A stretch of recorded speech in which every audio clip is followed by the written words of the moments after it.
ওগো আল্লাহ, ওগো মালিক, তুমি ছাড়া তো আমাদের আর কেউ নাই, তুমি ছাড়া তো আমার আর কেউ নাই। আল্লাহ গো, তুমি যদি মাফ না করো কে আমাকে মাফ করবে? তুমি যদি মাফ না করো কে আমাকে মাফ করবে? তুমি যদি আমাকে মাফ করো তাহলে তোমার কোনো দিকে কমবে না, তুমি যদি আমাকে মাফ না করো তোমার কোনো দিকে বাড়বে না। আল্লাহ গো, তুমি আমাকে মাফ করে দাও। সারাটা জীবন অন্যায় কাজ করেছি, সারাটা জীবন নাফরমানি করেছি, আমার কাছে কালেমার দাওয়াত কম আসে নাই, আমার কাছে কালেমার দাওয়াত কম আসে নাই, আমাকে লোকেরা কম বোঝায় নাই। ওগো আল্লাহ, তুমি আমাকে মাফ করে দাও। মাফ না করলে কোথায় যাব, কার কাছে যাব? বাবা যখন মারে তখন মার কাছে আশ্রয় নেওয়া যায়, মা যখন প্রহার করে তখন বাবার কাছে আশ্রয় নেওয়া যায়, বাবা মা যখন প্রহার করে তখন দুনিয়ার কারো না কারো কাছে আশ্রয় নেওয়া যায়। ওগো আল্লাহ, ওগো মালিক, তুমি যদি আমাকে মারো, তুমি যদি আমাকে আযাব দাও, ওগো আল্লাহ, কার কাছে যাব, কার কাছে গিয়া মাফ চাইবো? ওগো আল্লাহ, মেহেরবানি করে মাফ করে দাও।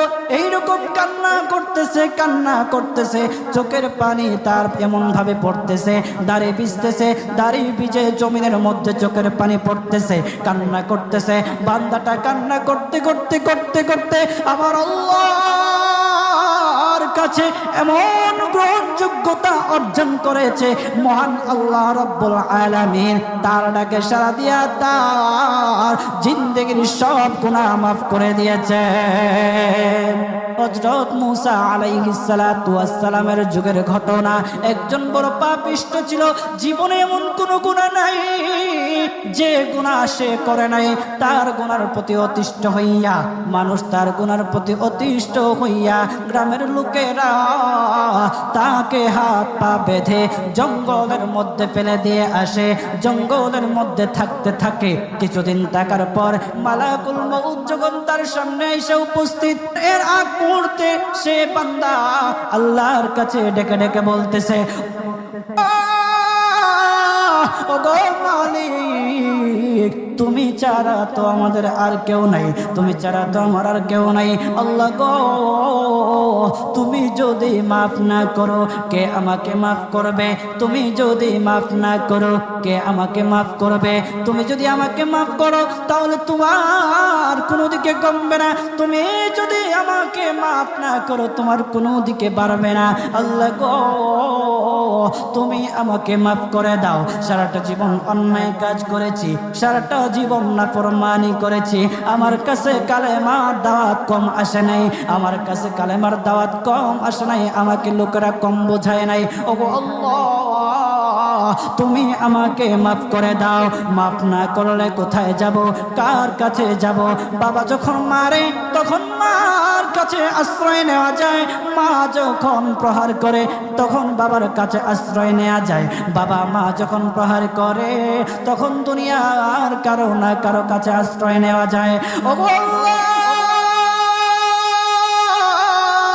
ওগো মালিক, তুমি যদি আমাকে মারো, তুমি যদি আমাকে আযাব দাও, ওগো আল্লাহ, কার কাছে যাব, কার কাছে গিয়া মাফ চাইবো?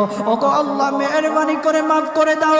এইরকম কান্না করতেছে, কান্না করতেছে, চোখের পানি তার এমন ভাবে পড়তেছে, দাড়ি ভিজতেছে, দাড়ি ভিজে জমিনের মধ্যে চোখের পানি পড়তেছে, কান্না করতেছে।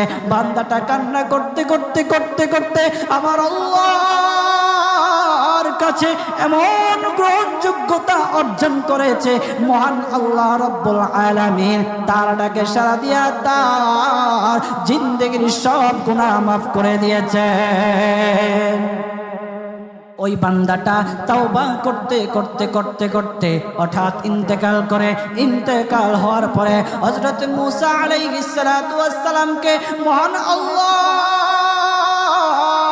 বলে দিতেছে পয়গম্বর মূসা, ও দুস্থ দেখো অমুক জঙ্গলে আমার একটা পাগলা আশেক, আমার পাগলা একটা আশেক মারা গেছে, ওই আশেকটার জানাজা তুমি পড়াও, দাফন কাফনের ব্যবস্থা করো। ও মূসা আর তুমি একটা ঘোষণা দিয়ে বলে দাও, একটা ঘোষণা দিয়ে দাও মূসা রে, ও মূসা তুমি ঘোষণা দিয়ে বলে দাও যে আমার এই বান্দার জানাজার নামাজ অংশগ্রহণ করবে, মহান আল্লাহ তার জীবনের সব গুনাহ মাফ করে দিবে। আল্লাহু আকবার।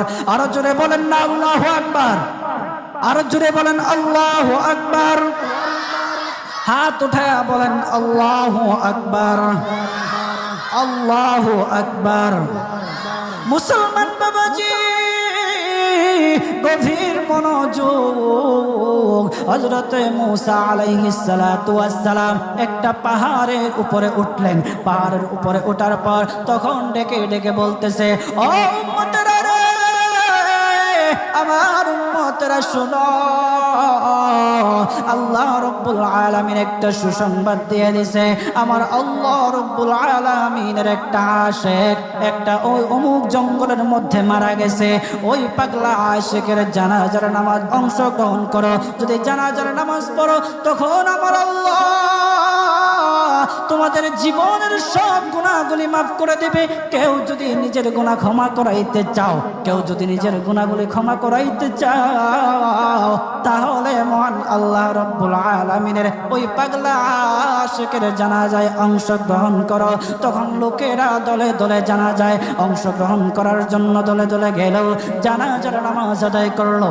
আদায় করার পর পয়গম্বর মূসা আলাইহিস সালাতু ওয়াস সালামকে বলতেছে, ওগো আল্লাহর পয়গম্বর,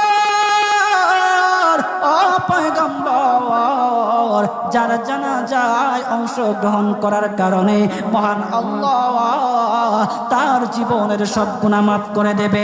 এমন মহা ব্যক্তি, তো এই মহান ব্যক্তিটাকে তো একটা নজরে দেখা দরকার, অবশ্যই দেখা দরকার। আমাদেরকে সেই ব্যক্তিটাকে দেখান।